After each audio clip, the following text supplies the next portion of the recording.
That all seems to be working, I think. Hello We'll wait there. and see. Yeah, hello, hello. How are you doing, Sabrina? You all right? Yeah, I'm good. Thank you. How are you?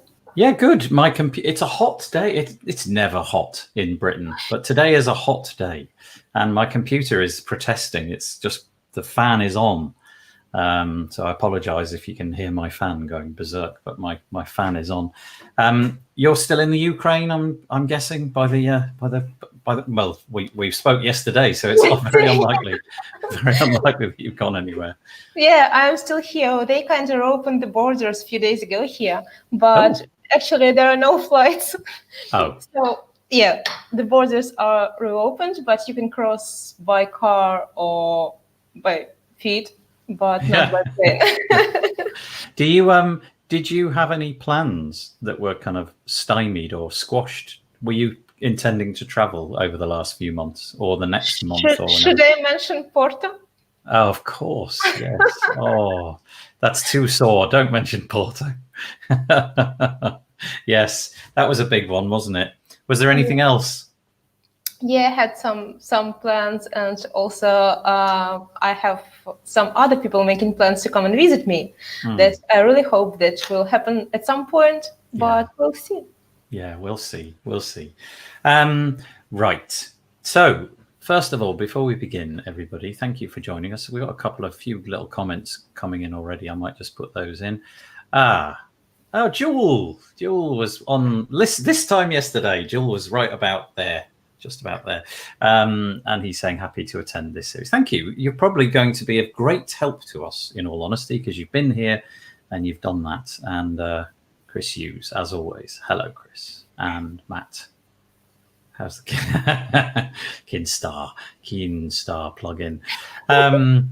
The purpose of this is to kind of just sort of go over our journey. I'm kind of trying everything a week behind Sabrina. So everything that we do this week, I'm going to try to cover off in the week that follows, whereas Sabrina is kind of a week ahead of me.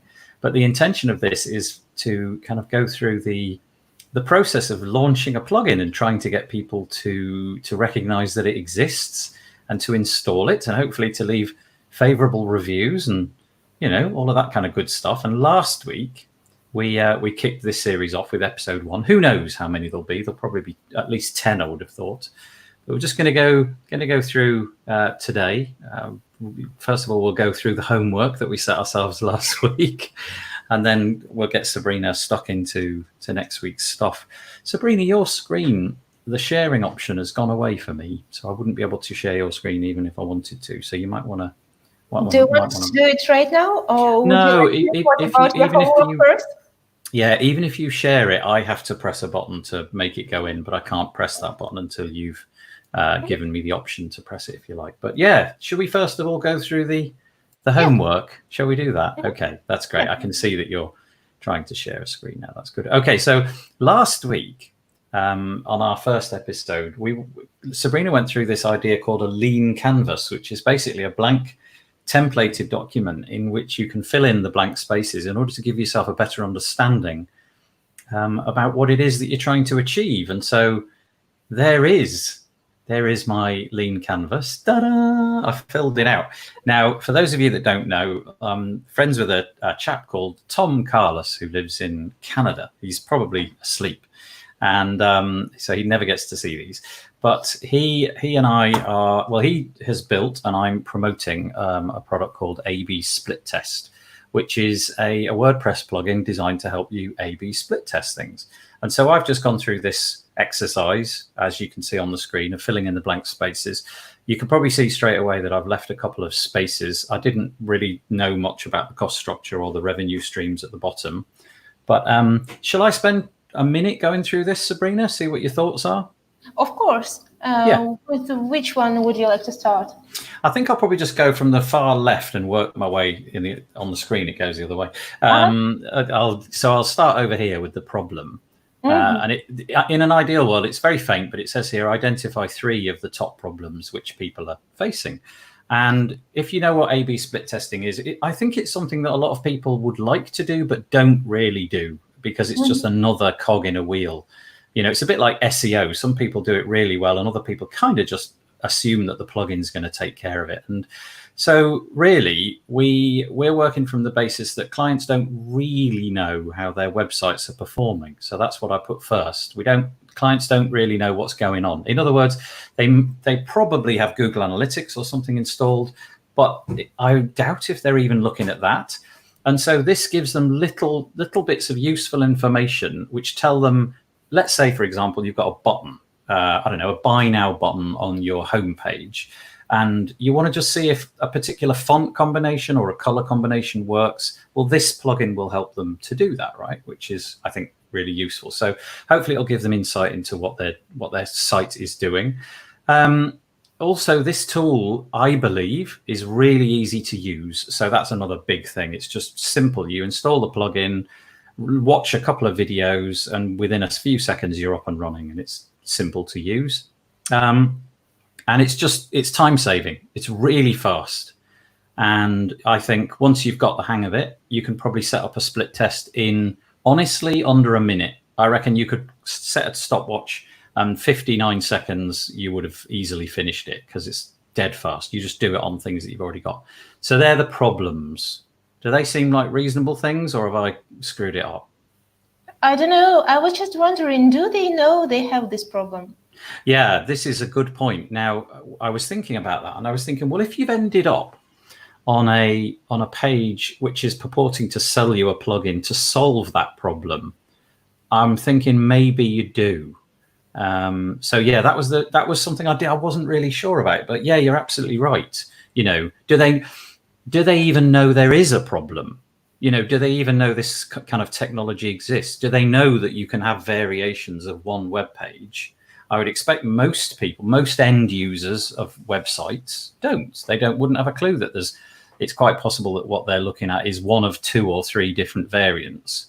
But hopefully the people who this is aimed for fairly, how shall we say, people who are familiar with WordPress, so agencies and website builders, hopefully they'd have some kind of an idea that this was a thing. But yeah, it's a good point. I'm going to write that down on my trusty piece of Post-it note paper. So yeah, okay, good idea. Do they even know? I'm not sure. I need to find that out.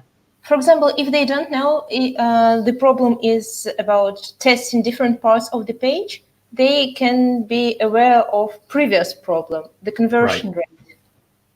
Yeah, that's a good point. Yeah, but the intention I think really is to enable clients to just get an improved version, and it's a kind of set it and forget it scenario. You set it up, and when there's a winner, it just deploys the winner automatically, so that you don't really have to think about it. Yeah. So anyway, there's I think the problems, and the solution is the features are, and they're really kind of reiterating the problem. I was kind of thinking, well, if I've got a problem, the solution ought to mirror the problems.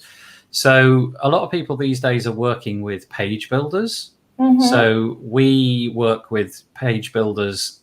We work with Gutenberg, which we're kind of calling a page builder, and Elementor, which is the most popular one, and Beaver Builder. And with those 3, it just sort of works out the box. Essentially, it's a part of the page build that you normally have. There's a menu item that you can drag onto the page and interact with it, just like you would a module in Beaver Builder or an element in Elementor, or a block in Gutenberg. As I say, it's dead easy to use. Once you've done it once, you know everything there is to know, and fast to set up. So yeah, these things are mirrored basically over here. UVP, I kind of came up with this one. This was very quick. I didn't really think about this too much, but this is what I came up with. The A/B split test is the fastest and easiest way to split test on your WordPress website. It's a bit heavy on the word split test there, but I was going for easy and fast. I thought they were the two. They were the 2 things that I'd want to hear, that it was a piece of cake to use, and it was quick. Now, in terms of channels, we spoke about marketing channels and things. I think I'm in a fairly lucky position in that, there's this channel, the WP Builds channel, which is right here. Okay, so that's a real great thing that I can hopefully sort of tap into. That would be really nice if people felt that they wanted to, consume that content in this channel. And then I've also got a fair degree of not experience, but I've certainly played around with using email campaigns, social network posting. So as an example, we've just posted this out on social networks that we're doing this, and hopefully that will have reached a few people. We've obviously got the podcast that I do each week, so that could be a good channel. Actually have a discussion with me and Tom, and we often do webinars, which is actually something we should talk about. Get SpeedGuard on a webinar. That would be a good thing. And although this sounds a bit ridiculous, general conversation, because I'm constantly talking to WordPress people. Yeah. Like I would say 80% of the conversations I have outside of my family are with people involved in WordPress. Just that. Absolutely. Same here, and it's getting a bit tough without WordCamps and meetups. Yeah. And so there's people like you that I'm talking to. Obviously, there's Chris, who I've spoken to. Actually, we spent quite a bit of time talking about satellites the other day. He advised me about some satellites coming over my house because we're quite nerdy, it seems. But general conversation. So it's the usual stuff. I don't really have any extraordinary, clever insight into channels, but that was the usual stuff. But I'm kind of quite happy that the WP Builds one is something that I'm confident with. That's a good channel that I've built up over many years. So although it's probably not the primary audience or the customer segment, just regular website owners, so people like you and me, but I think that might be a bit of a stretch. I think the best one would be agency owners who want to be able to just offer this perhaps as an additional service. We can do A/B split testing or split testing, whatever you want. There is a difference between A/B testing and split testing, it turns out. But agency owners who want to say, a bit like SEO, we can manage your SEO for you. Well, you might be able to say, well, we can manage your split testing for you. SEO specialists. Agencies that specialize in conversion optimization. Yeah. I mean, it really could be anybody, I think. But yeah, so I've got kind of SEO for that. But you're right, conversion optimization specialists would be a real audience for this. And we have different prices for the different licenses. So you can buy 1 or 5 or 25. No, 500. I can't remember. I'll look on the page. I've actually forgotten what our licensing price are, which is a bit ridiculous. And then perhaps e-commerce users might be a specific vein to tap into, simply because it feels like conversions in e-com are probably more important than conversions for anything else, I would have thought. If that button isn't converting, or there's something wrong with the way you've got your cart page set out or whatever, that would be really, really good to know. So, and the key metrics, lastly, is, and I don't have a lot of insight into this, so I had to be perfectly honest, I kind of made these ones up a little bit. But the key metrics, I guess, would be people who've actually purchased it. Is it selling well? 6 months down the line from now, do we have 8 sales or 800 or none? What kinds of licenses are there? Yeah, the number of licenses. Yeah. No, they are lifetime, or they're for... It's annual.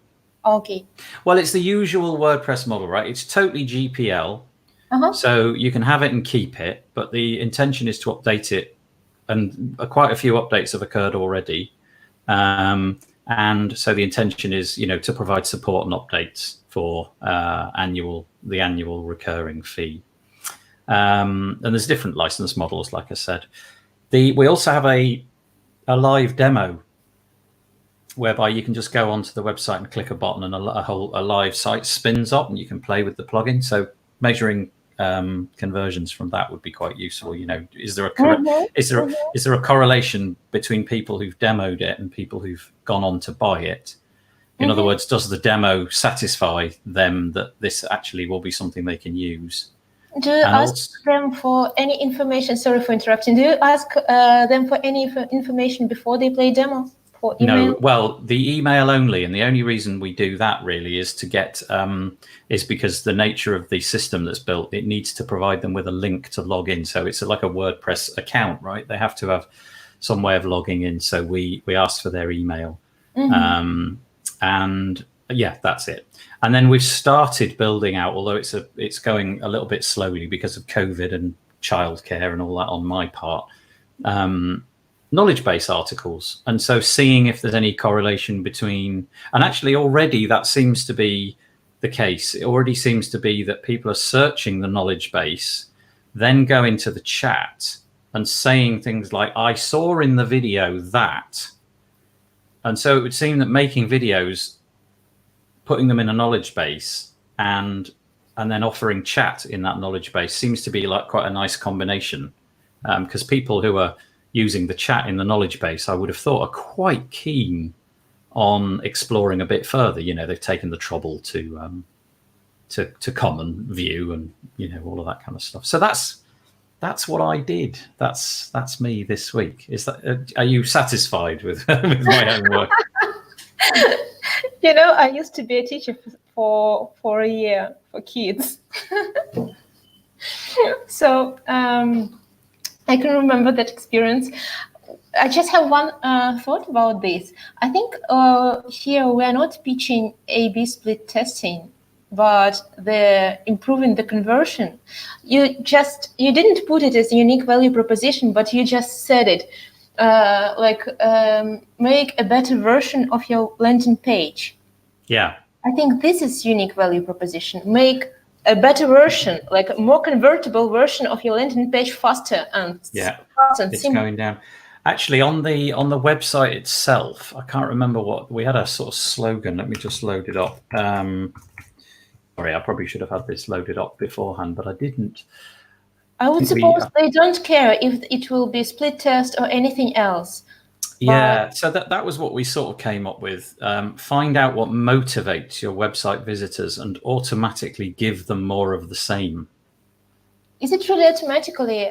So I just set up test and then after a period of time, once it's gained statistical relevance, it decides the plugin. Oh, it's just, I've popped up to ask myself a question. Go away. Annoying Nathan. It makes a decision once it's got enough data. Now, obviously, if you're in a very low traffic website, you won't have enough data and it'll never make that decision. But if you're in a website where there's statistical relevance in the clicks that one is getting, then yes, it will decide for you.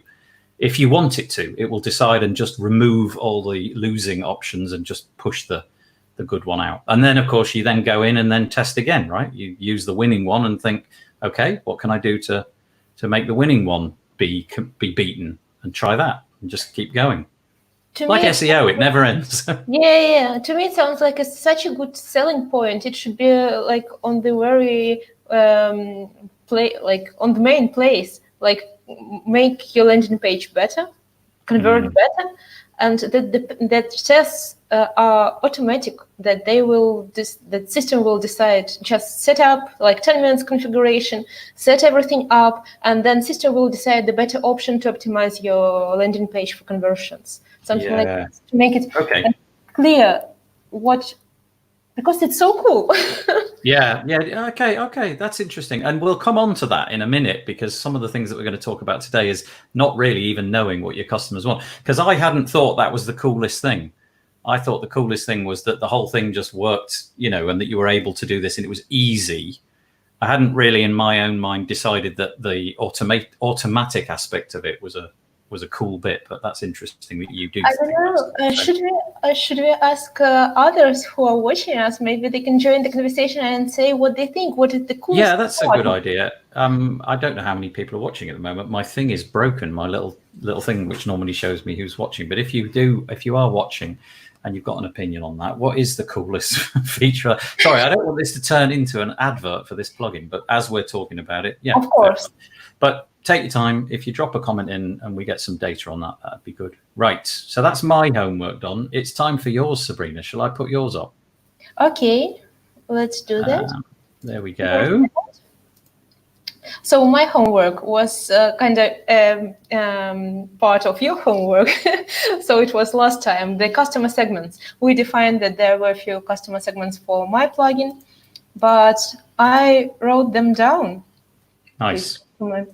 So it's just like user personas. You're trying to kind of figure out who these people may be and give them a character. Yeah. Exactly, because I don't know obviously I don't know for sure who are they, but this is kind of my thinking. So here's the first, and what question that I try to ask myself, what I think about them, is what they do, what is their problem that might be solved with my plugin. Just as a reminder to those who just joined us, Speed Guard is a plugin to keep an eye on your site speed. So, and I assume it can be used in different ways by different types of customers. So the first one is Justin. I don't think he's like, this first one is really my target audience, but I'll just mention. So he's a photographer and he's webmaster and he's writing for his own blog. He's not a developer, he's not tech savvy. He just uses WordPress to publish blog posts. And when something goes wrong, he contacts his developer who created a website for him and asks him for help. But he also interested in promoting his website and his blog posts about photography and stuff. So sometimes he reads something about content marketing, about SEO, but it's kind of for beginners level. And I was thinking how this person can possibly find out about that my plugin even exists. Right. And I was thinking that these might be articles about SEO, but for beginners, like how to promote your blog, how to promote your blog if you write about photography, those kinds of posts. Is he like is Justin a kind of an audience which is almost always out of reach? He feels like he's a difficult person to get to because he's just not that bothered about his website. He's just using it as a conduit to put information online, and we've all probably had clients like that, right? The ones who they just want the website to do the thing that it's supposed to do, and then they back away and get on with their job, their actual job. Yeah. That's why I'm thinking that I just wanted to define this segment, but I don't think I should target on it. But I was thinking, what question can he be asking that my plugin can give a solution for? So the question that I came up with is it something I should worry about? Is it something I should ask my developer to worry about?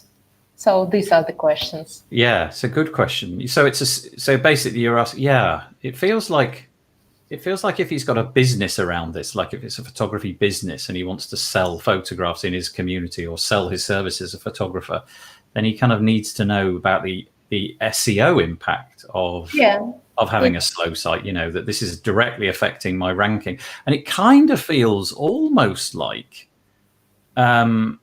Google ads might be putting ads in the search engine results pages for him might be a good plan, because that's where his problem's arising, right?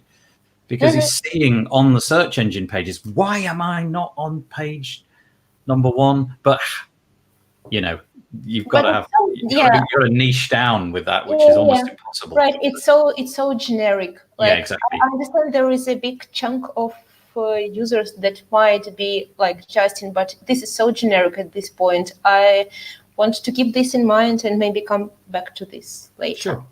Good. Okay. I like Justin. He's my kind of guy. Right. I have another one.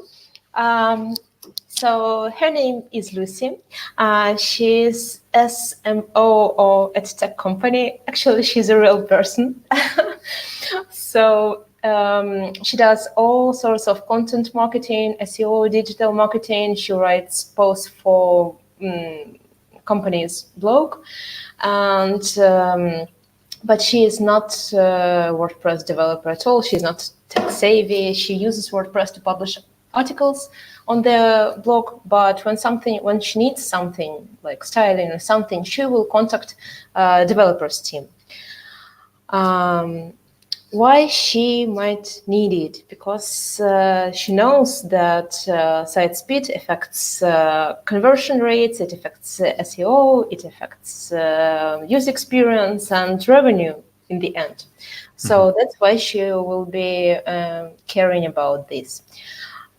I was thinking, so, and she's not a part of WordPress community, but she is a part of others communities, like digital marketers communities, SEO communities and stuff. And from where she can possibly find out that this plugin exists and it can be useful for her. I was thinking it can be other digital marketers posts or posts about SEO or conversions, like not for beginners, but for pros. Yeah. Right. There's a lot of activity on Facebook in non-WordPress technical groups, for example, where they're really often discussing SEO and page speed and things. I feel like this is a topic which is a real rich vein. And if you were to get yourself in those digital marketing groups and hang out and become, somebody that is trusted and authoritative, there's quite a lot of ways that you could organically spread the message without spending a penny. Yeah, right.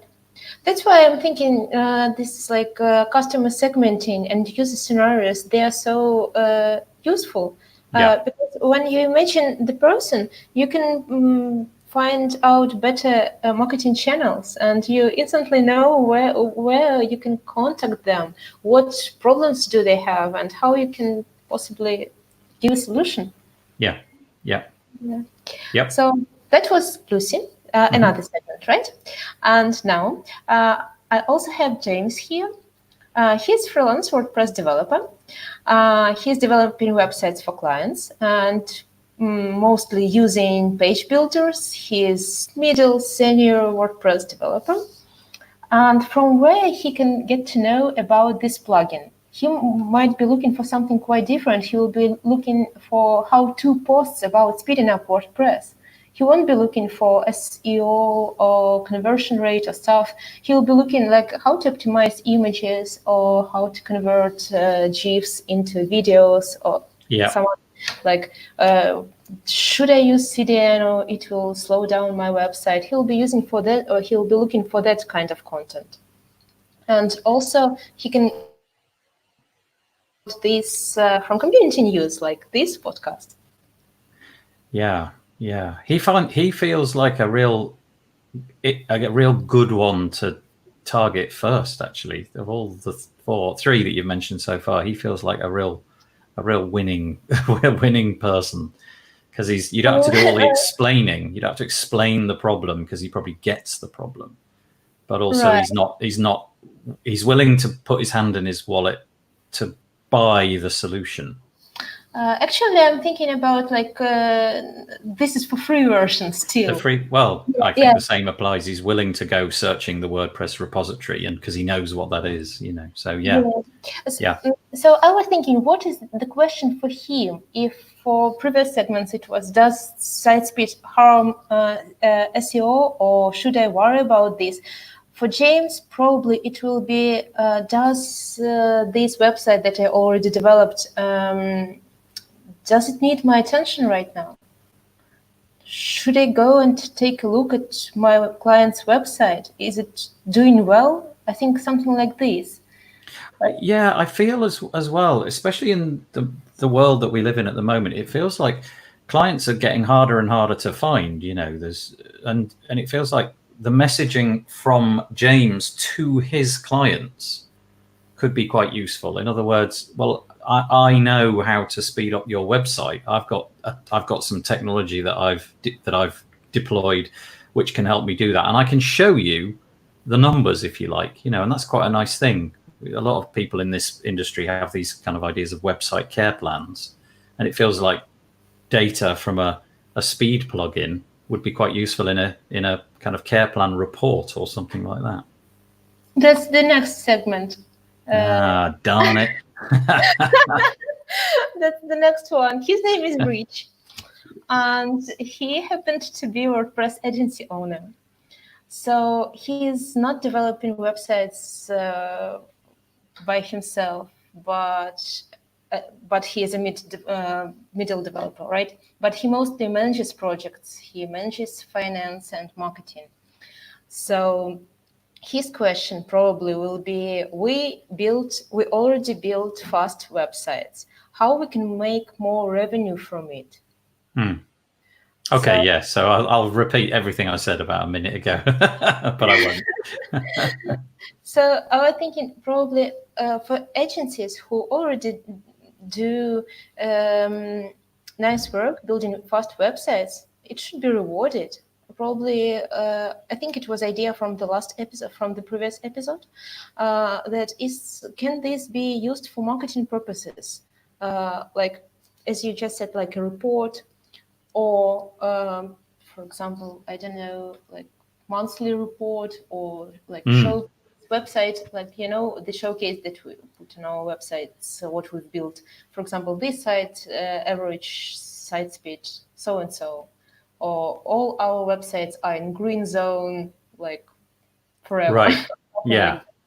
Yeah, or even a before and after. You know, we inherited this website and it was like this, and then we Yeah. did our wonderful stuff, Yeah. and now it's this, and that, you know, that's I don't know, led to a 12% increase in Yeah. conversions on our WooCommerce shop or something. Yeah, exactly. Something that will help them earn more money or provide additional services. Like, for example, I work with a few maintenance companies, like as a contractor. They have maintenance plans, and they include my speed optimization work into their plans.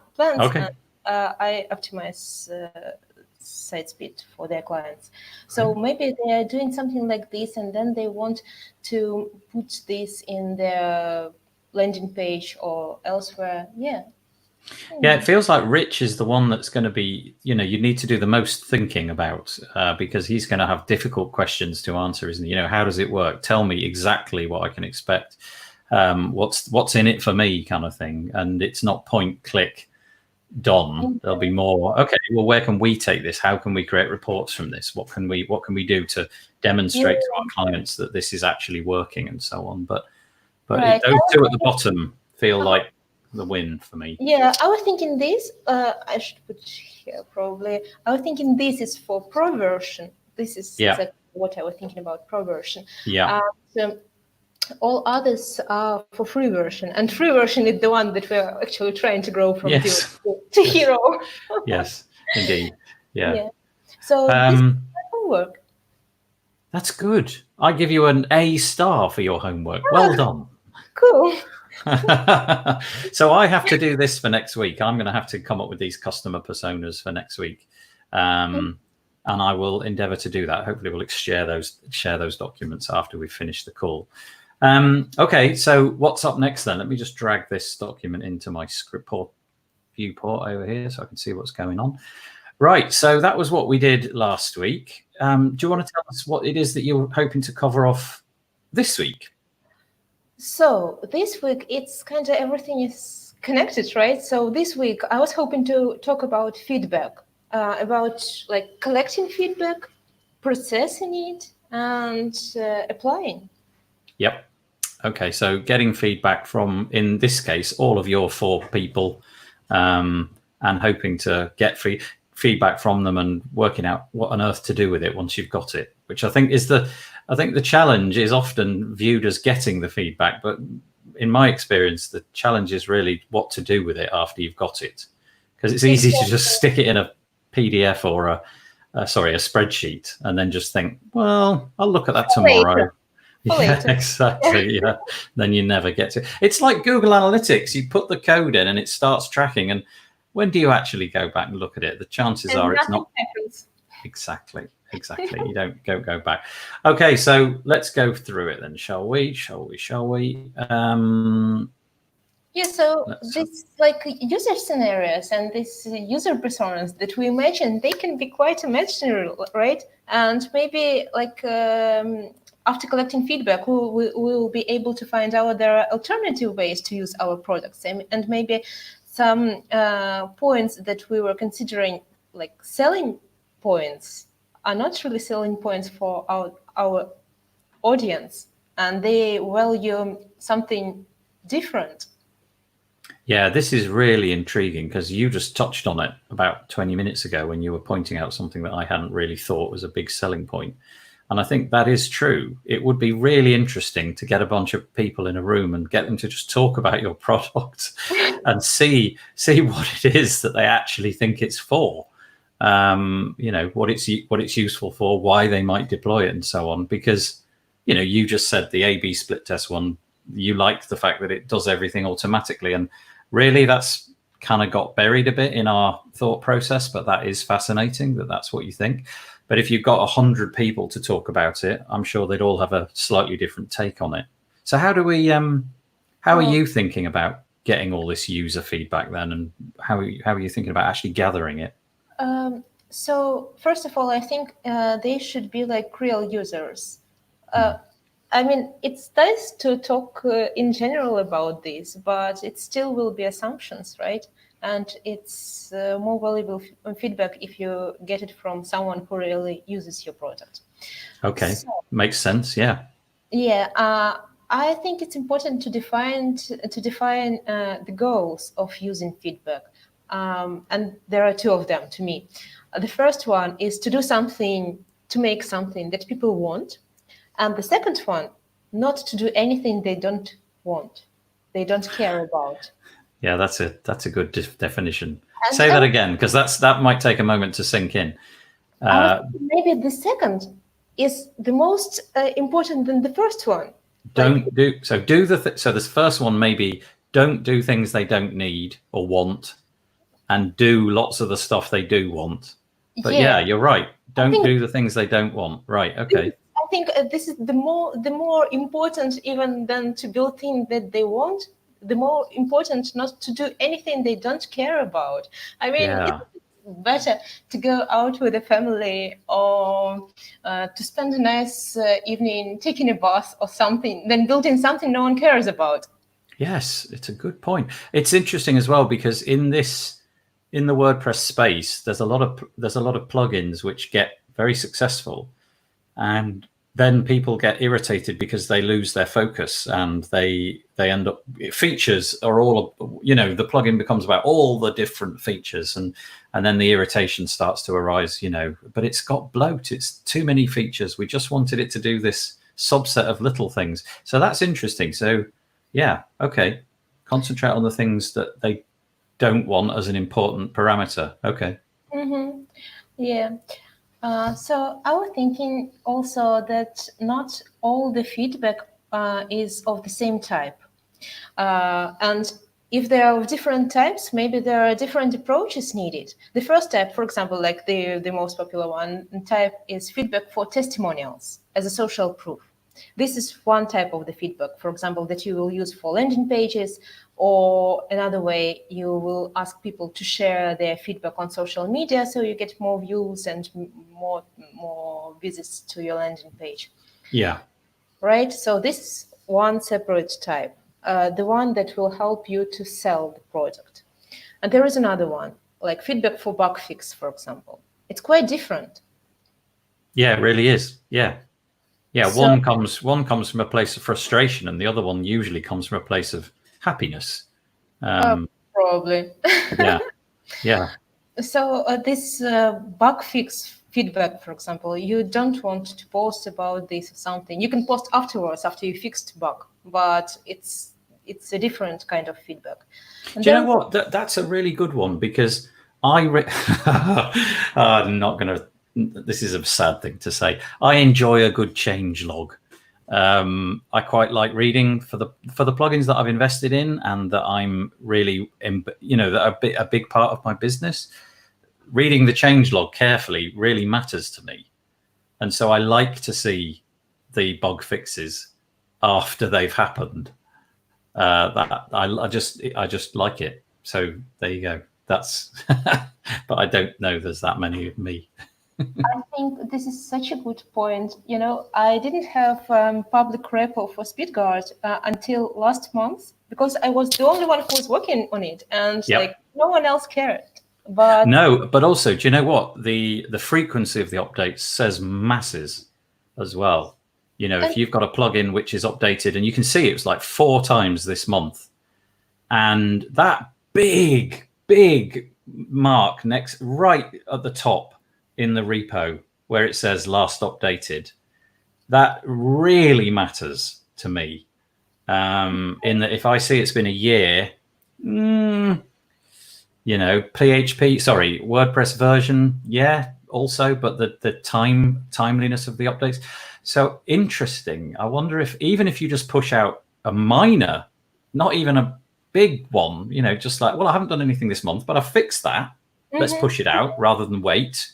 That might be quite significant. It might tip people like me over the edge for sure. Sorry, I've interrupted.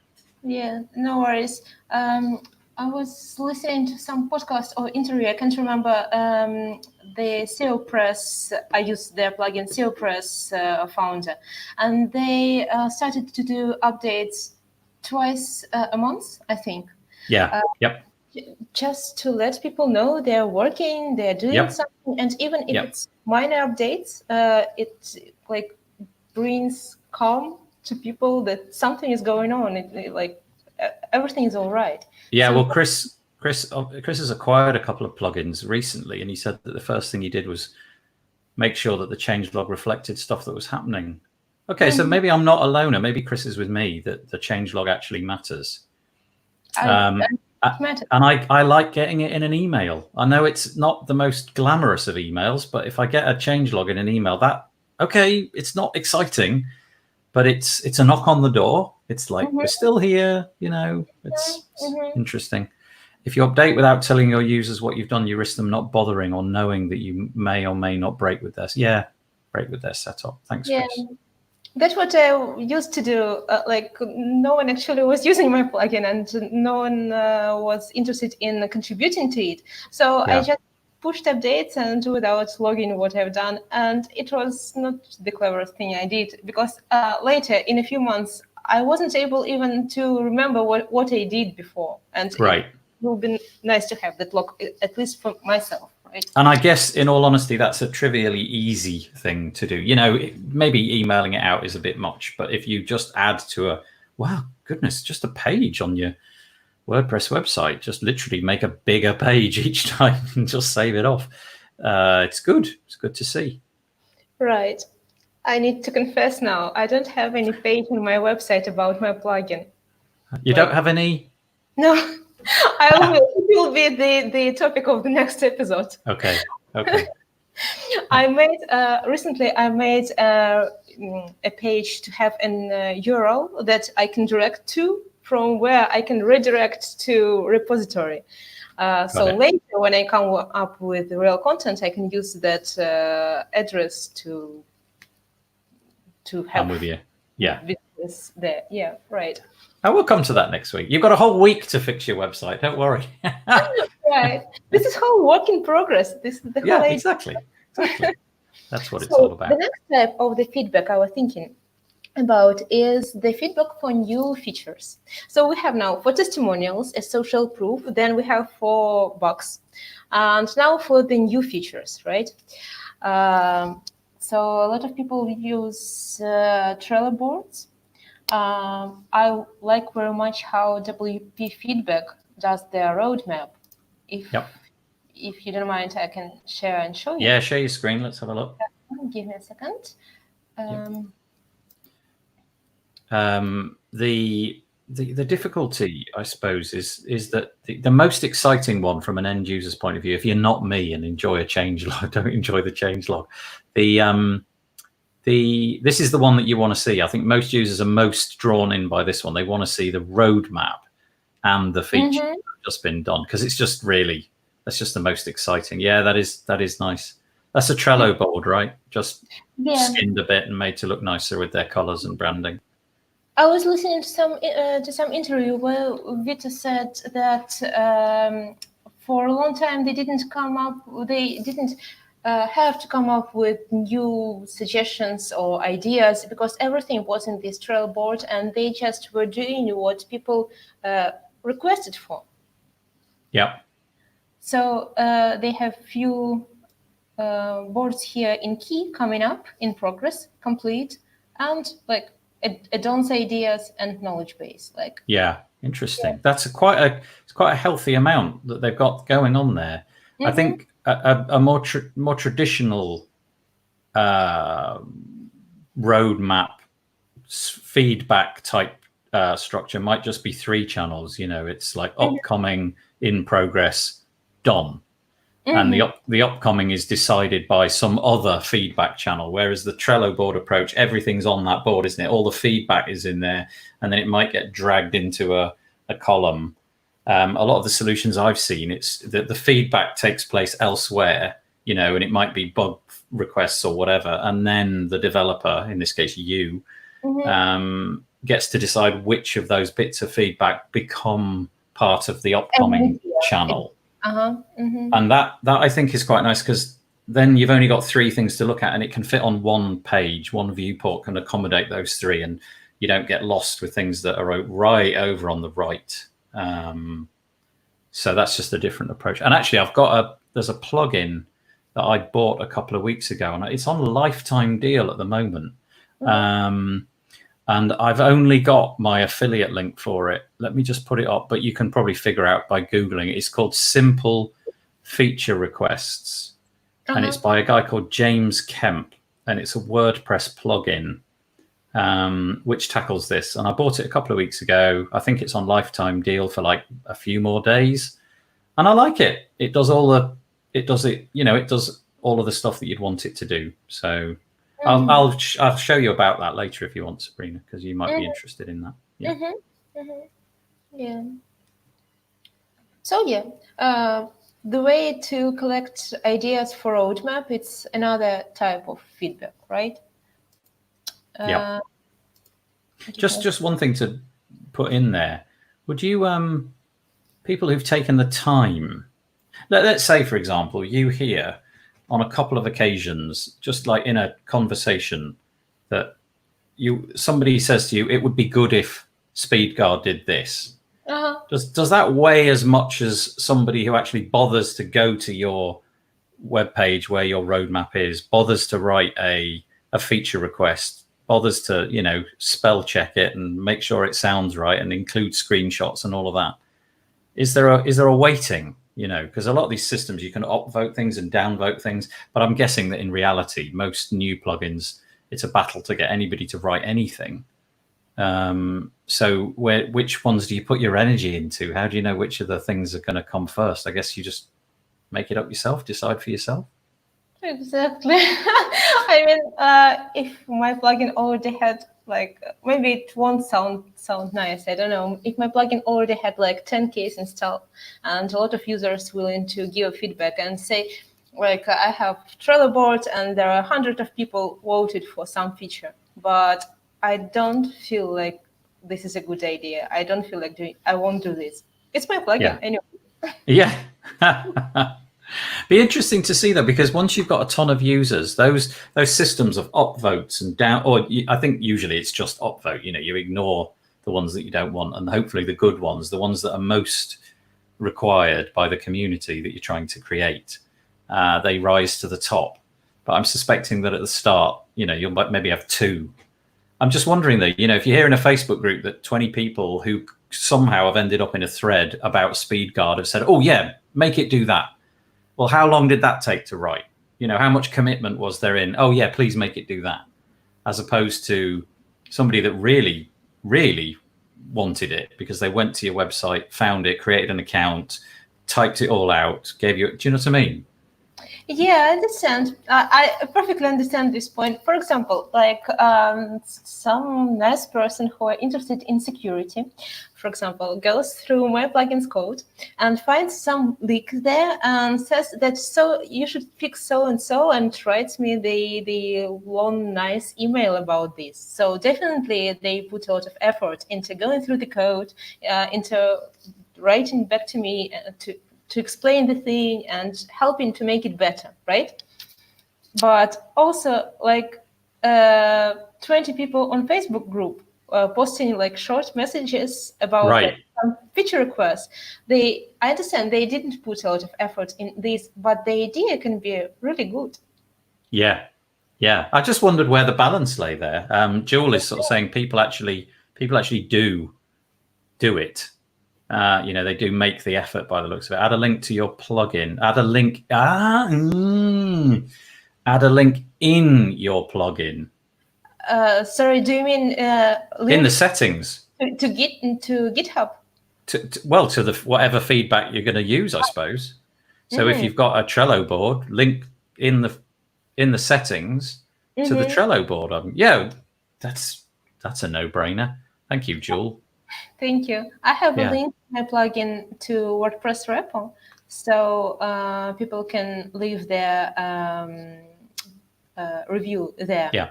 But this is for the first type, for testimonials, because usually people will leave nice review saying that I like your plugin, that's cool. Yeah. But it's not for feature requests or something. Yes, that's a very good point. Yeah. Okay. So whatever feature request setup you've got, stick it in your settings page or whatever it is.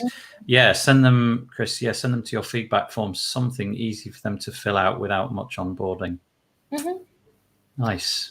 I used to have, like in previous version, I used to have this admin notice showing up after 7 days after they activated the plugin. So the plugin activate this after 7 days. I will show them admin notice asking them, so how was your experience after these 7 days? And there I suggested them to go to WordPress repository and leave a review if everything was fine, or send me a message. There was a form there. Send me a message right in my inbox and tell me if it was a frustrating experience. Yeah. I don't know if you want to cover this now, but I know that the guys from Groundhog put together an article this week about much of this by good grace. That was quite nice. But they have a technique, don't they, where I think probably it's Typeform or something like that. They ask you to review it with a star system. And if you, so this is the Groundhog plugin, which is like a mail, it's like a way of doing like a CRM with all the mailings built in, right?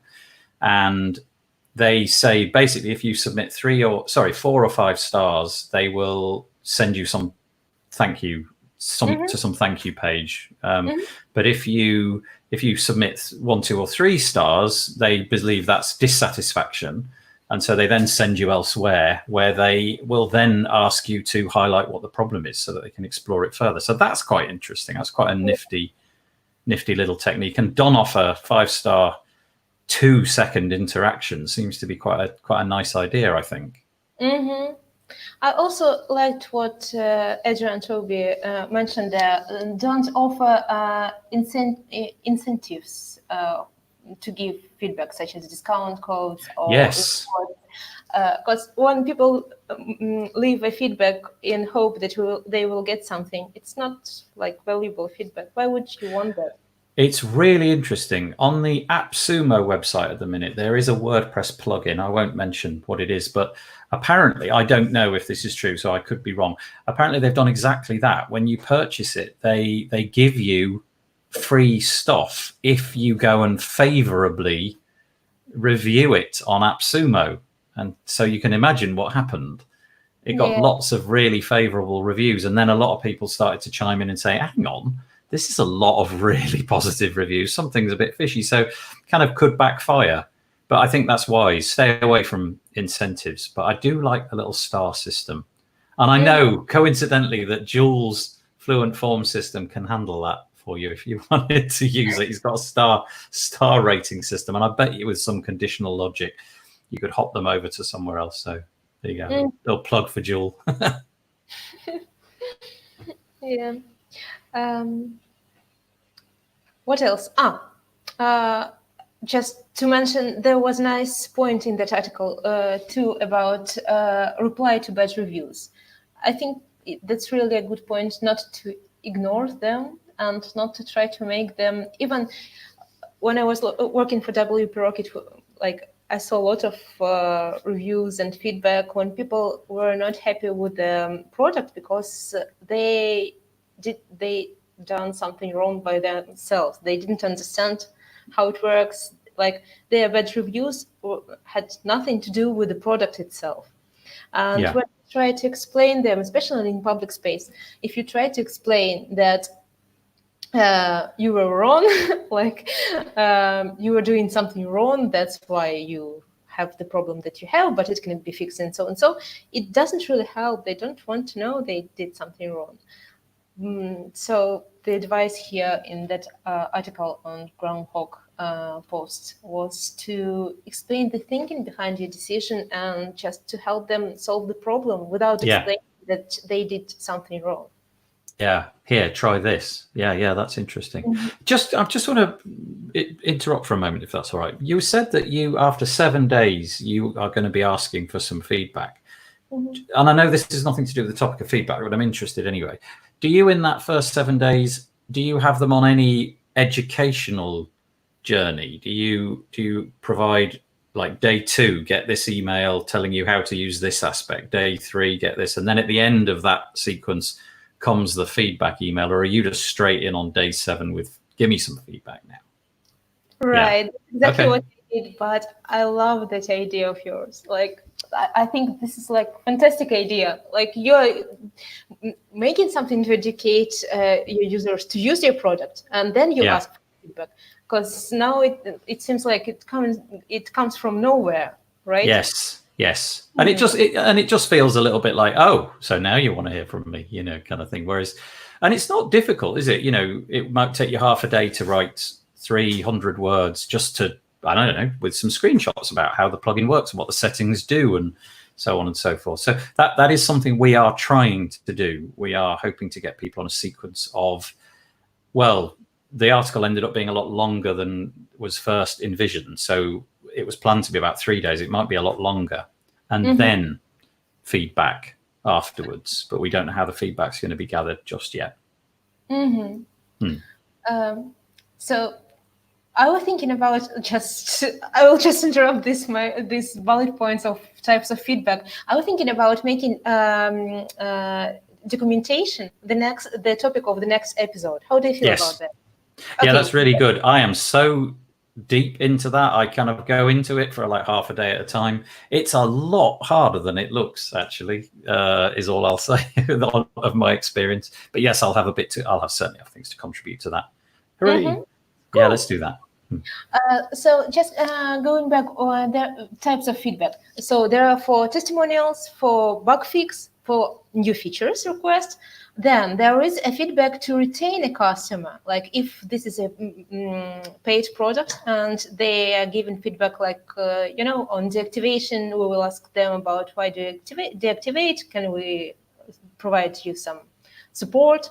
This is or they're asking for a refund. This is where this type of feedback for retaining customer comes in.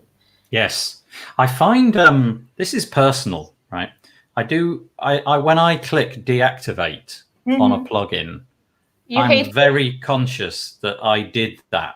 Yeah. Right. Yeah. I didn't make a mistake. I hit that on purpose, and I'm not that keen on then seeing a pop-up with 7 radio buttons saying, was it for this reason or this or this or this?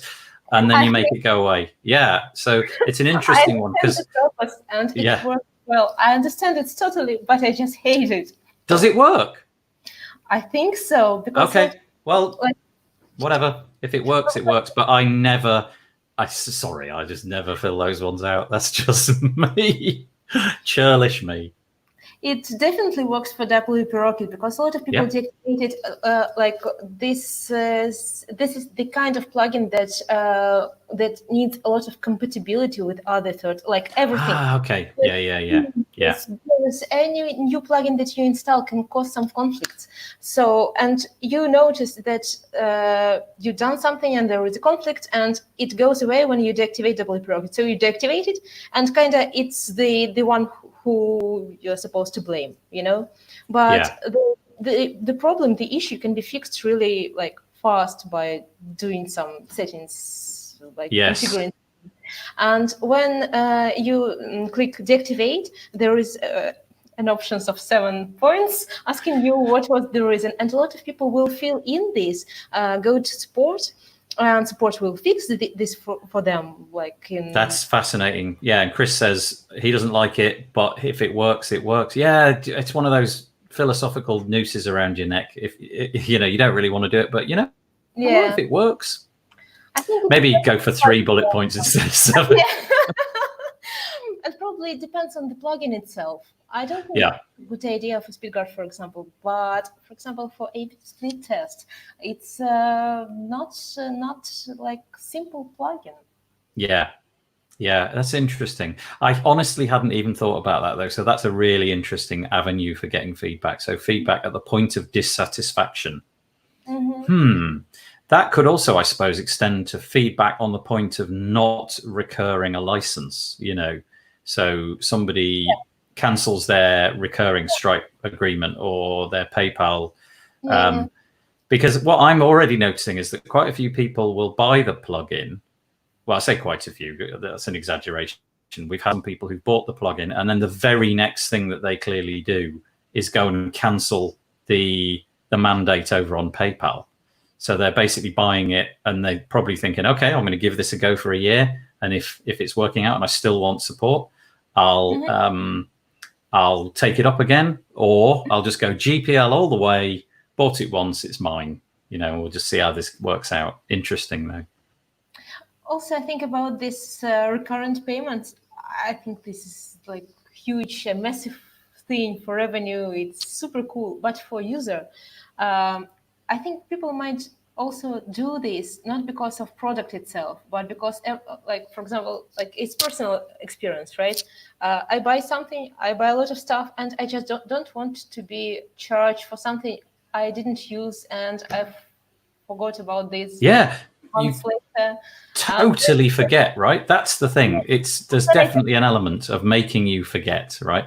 It's interesting because one of the plugins that I have a license for and I've been buying it for years is Beaver Builder, and they email you a good long period before it's about to be charged, just to tell you that it's about to be charged. That there's no promotional message in there. It's literally, hey, it's Beaver Builder. We're just letting you know that in a few weeks' time. And I think they provide you with the date. Your card will be charged. It's Beaver Builder or it's Beaver Builder add-on? It'd be the pro license. Yeah. Oh, maybe because they're such nice guys. Yes. Yeah, just nice guys. That's all it is. But it's interesting though, right? It's interesting that and I've never balked at it. But it is an interesting thing. Anyway, the wider point there was upon cancel. Upon cancelling the payment, that might be an interesting time to get some feedback as well. The next type of the feedback is the one where you want to specify scenarios and customer persona for better product market fit. For example, after our previous episode, I received an email from someone saying me how they used my plugin, and it didn't behave in the way they were expecting it to. So this is how I can figure out how they were expecting it to behave, right? Okay, yeah. And this is something different. It's not about features, like this certain feature that you can add, but just the behavior of the plugin. And there is a different kind of feedback, I think, from all the previous ones. Yeah. Yeah, that is interesting. Yeah. It's so gather what you sort of like the omission of information is what you're actually finding out information from. Yeah. Yeah. But reading them carefully, right? Reading all those emails carefully. Anything that crosses your path, even an angry one, I presume, just swallow your pride for a moment and read it anyway. Yeah, fascinating. Yeah. Haven't had to do this. Oh, good. Oh, but we'll see how it goes. Actually, I'm so surprised sometimes. Like everyone knows that at WordPress Repo plugins are free, and I'm just so surprised every time I can see something like bad review and like demanding people asking to do so and so for free plugin. And I don't know, maybe it's luck, but it happens a lot to Jack Blackburn, the Query Monitor plugin author. The plugin itself is fantastic and it's free and so on, but there are so many threads and support threads, do so and so, it doesn't work like I wanted, like so many of them. It's the nature of the universe, I think. Probably. So another type of the feedback is the feedback to make a fantastic documentation based on use cases. And I just thought about this today because yesterday we were on panel and you mentioned this documentation from Toolset. Yeah. It's great. Right? They updated their documentation, and it's just superior. I don't know. I just went through this. They used use cases to update their documentation, and now Right. it feels like you go to their documentation. There are 3 use cases of their product there, and you kind of pick the one that fits you. Oh, okay, this is me. This is how I use your product, and this is how I'm supposed to do that. And there are tutorials and videos and articles. Super cool. And I think the feedback can help you in this too. Yeah, without a doubt. We've already now. Tom seems to be doing more of this than me because he tends to be answering a few of the more technical, where there's a technical problem that he's trying to mend, and he's then just making videos. Mm-hmm. So at the moment he's answering a question. He says, "Hold on a minute," and I can see him writing it in the chat. Hold on a minute, I'll make a video for you, and then he'll make the video, stick it in our knowledge base, and add some explainer text around it, and boom, you've got the answer to somebody's question, and it'll probably be the answer to somebody else's question, and you've maybe saved yourself a bit of time. You can point them to that article in the future if somebody comes back with the same problem, and you're already doing the work, right? But if you're writing out the same support ticket 3 or 4 times, I think it's probably a good idea at that point to turn it in. Made before, not only that you can point them to your documentation, but also they can find your plugin through your documentation. Right. That's like super cool way of repurposing content. Yeah, that is a really good way of repurposing content, isn't it? It's, you're just writing it and it's stuck there forever. And people will often, I think, search for how to something, how to do this, that, and the other with the such and such a plugin. And so, if you get the SEO text right, I think you can win there. Right. So this is another purpose of feedback. And the last one, I was thinking asking for feedback can also be a way to promote your plugin. That's what I'm going to do at some point. So you're asking, you have some target audience, some customer segment. For me, it's my Lucy, who is SEO, digital marketer, content marketer. And you can ask people from that segment to give you feedback about your plugin. And this is how you can use this as a marketing promotion channel. That's how you can let them know your plugin exists. Yes. Yeah, that makes sense. Yeah. Like they didn't know it exists at all, but they knew they have a problem. So you can ask them to take part in survey, for example.